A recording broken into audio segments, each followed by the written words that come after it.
Sa loob po ng 14 na taon, naging una ka sa balita dahil sa unang hirit. Darito ang mga istorya naming tumatak sa nakalipas na taon. Sa report ni Bob Gonzales. Ako naman Arnold Glavio kasama si Rhea Santos. Narito na mga unang balita. 14 na taon na ang inyong morning barkada, ang unang hirit. Sa tagal ng ating pagsasamahan, marami na tayong balitang napag-usapan, isyong natalakay at impormasyong hinimay. December 6, 1999, unang sumahimpapawid ang unang hirit. At mula sa araw na iyon, balita at impormasyon na ang nagsilbing alarm clock ng bayan. Nitong mga nakalipas na taon, ilang kalamidad ang ating naranasan. Nasaksihan rin natin ang mga kwento ng pagkatalo at muling pagbangon.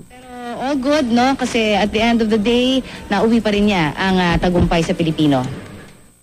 Bagamat ngayong umaga, Igan, ay may panawagan. Ang mga isyong politikal at panlipunan atin ring tinutukan.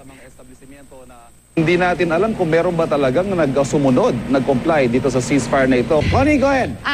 Naka-ready to battle na nga talaga itong si Mayor Erap Estrada. Ano ho ang ibig sabihin na ibahiwatig nitong suot nyo ngayon na nakapatig po kayo? Nakahanda tayong ipagtanggol ang kaayusan ng lungsod ng Maynila. Ano man ang mangyari. Okay, welcome po sa ating UH Iritan 2013. Kilalanin, kilatin siya ng mga kandidato sa Senado. At ngayon sa aming anibersaryo, asahan ninyo ang mas pinabuti, mas pinaganda at mas hitik sa balita na unang hirit.